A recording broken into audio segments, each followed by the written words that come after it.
Hello friends, previous lecture में हम लोग डाल्टन्स एटॉमिक थ्योरी के बारे में डिस्कस कर चुके हैं। आज हम लोग limitations of Dalton's atomic theory के बारे में डिस्कस करेंगे। तो चलिए without wasting time I come on the topic limitations या demerits of Dalton's atomic theory. कहा जाता है कि डाल्टन्स एटॉमिक थ्योरी का स्टडी सबसे पहले बहुत से साइंटिस्ट ने किया, ठीक है, जिनमें हमारे sir J Thomson ji,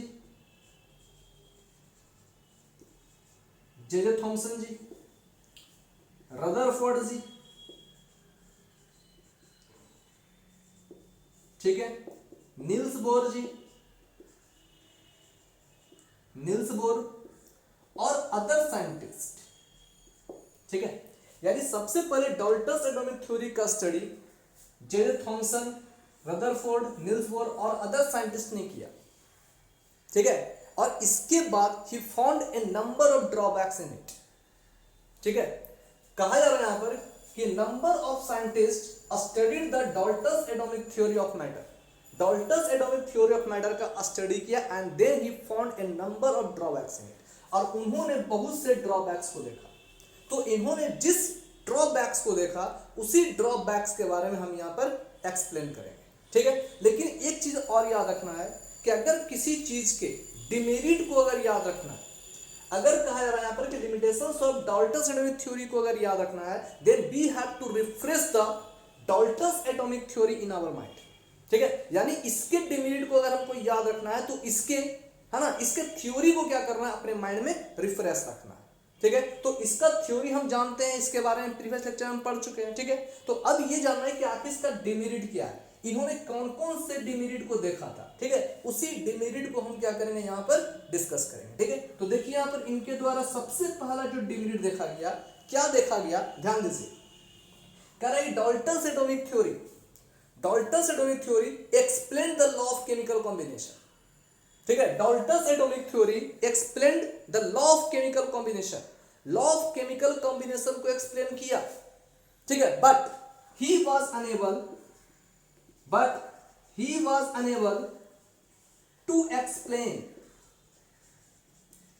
unable to explain about Gay-Lussac law of combining volume, Gay-Lussac law of combining volume, लेकिन Gay-Lussac law of combining volume को एक्सप्लेन नहीं कर पाए, ठीक है। So it was the first demerits of Dalton's atomic theory, ठीक है।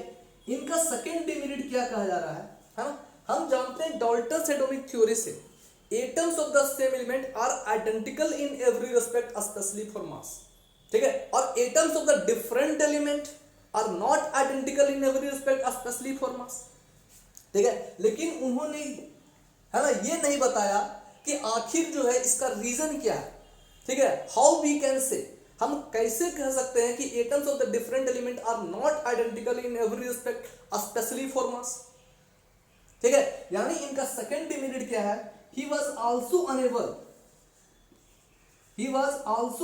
to explain how we can say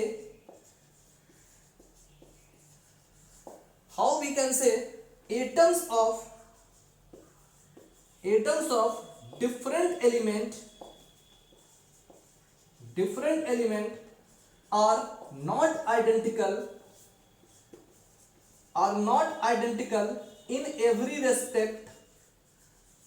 identical in every respect especially for mass, ठीक है। यानी इन्होंने इसके बारे में भी कोई एक्सप्लेनेशन नहीं दिया। उन्होंने ये नहीं बताया कि आखिर हम कैसे कर सकते हैं, आखिर ये क्यों डिफरेंट होता है, ठीक है। He was also unable to explain how we can say atoms of the different elements are not identical in every respect, ठीक है।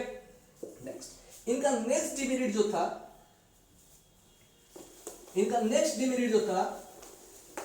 इनका क्या कहना था कि जब दो या अधिक एटम आपस में कंबाइन करता है, केमिकली कंबाइन करता है, तो ये मॉलिक्यूल का फॉर्मेशन करता है, ठीक है। लेकिन उन्होंने ये नहीं कहा कि how two or more atoms, how two or more atoms, how two or more atoms combine to each other, combine to each other and form a molecule. इन्होंने ये नहीं बताया कि आखिर जो है एटम आपस में कंबाइन करता कैसे. इन्होंने कह दिया यहाँ पर कि एटम्स टू और मोर एटम्स कंबाइंड केमिकली, है ना, इन the fix ratio they form a molecule. लेकिन इन्होंने ये नहीं बताया कि आखिर ये एटम आपस में कंबाइन करता कैसे.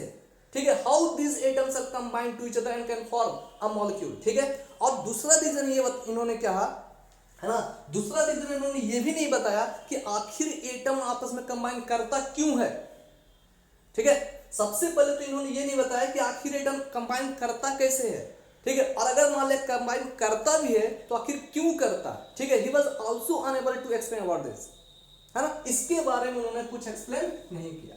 ठीक है, इसके अलावा क्या कहा जा रहा है ना, कि चूंकि एटम आपस में कंबाइन करता है ना, चूंकि इनके अनुसार क्या कह रहा है कि एटम, डाल्टन्स एटॉमिक थ्योरी के अनुसार कि एटम आपस में कंबाइन करता है और कंबाइन करने के बाद जब एटम आपस में कंबाइन करता है तो कंबाइन करने के बाद मॉलिक्यूल का फॉर्मेशन करता है, मॉलिक्यूल का फॉर्मेशन करता है. यानी इसका मतलब क्या है कि यहां पर एटम और एटम आपस में क्या है, कंबाइन हुआ. तो जब कंबाइन हुआ होगा तो यहां पर कोई बॉन्ड का फॉर्मेशन हुआ होगा.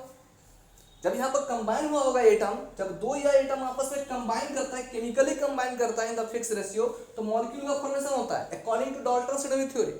तो जब यहाँ पर मॉलिक्यूल का फॉर्मेशन हुआ तो कैसे हुआ होगा, एटम एटम आपस में कंबाइन किया होगा. तो जब कंबाइन किया होगा तो यहाँ पर किसी बॉन्ड का फॉर्मेशन हुआ होगा, है ना, बॉन्ड का फॉर्मेशन हुआ होगा. तो correct this type of bond is form between them. यहाँ पर किस तरह के बॉन्ड का फॉर्मेशन हो रहा है, he was also unable to explain about it. इन्होंने इसके बारे में कुछ नहीं बताया. ठीक है, एज वेल एज इसके साथ साथ उन्होंने he was also unable to explain, he was also unable to explain about the nature of bond. ठीक है, इसके अलावा उन्होंने और क्या बताया, है ना, और क्या नहीं बताया. He was also unable to explain about the nature of bond, है ना. This is formed between atoms. ठीक है, जो एटम्स के बीच में क्या होता है, बना होता है. ठीक है, कह रहा है यहां पर कि जो बॉन्ड से आखिर एटम आपस में जुड़कर मॉलिक्यूल बना, उस एटम के बीच जो बॉन्ड बना, उस बॉन्ड का नेचर क्या था. ठीक है, और ये बॉन्ड आपस में जुड़ा कैसे. ठीक है, तो कहा जा रहा है यहां पर कि आखिर जो इस बॉन्ड का नेचर कैसा था. This type of bond is form, ठीक है, बिटवीन द एटम्स और मॉलिक्यूल्स.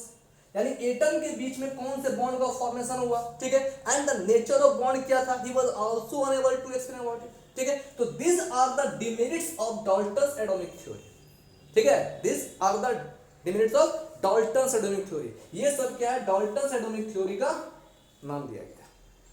ठीक है ना. तो इसके बाद हम लोग ये जानेंगे कि आखिर जब कह रहे हैं कि number of scientist studied the Dalton's atomic theory and found a number of drawbacks in it, तो इसी कारण उन्होंने क्या किया, इस डाल्टन्स एटॉमिक थ्योरी को क्या किया, मॉडिफाइड किया. ठीक है, he modified the Dalton's atomic theory and named modern atomic theory.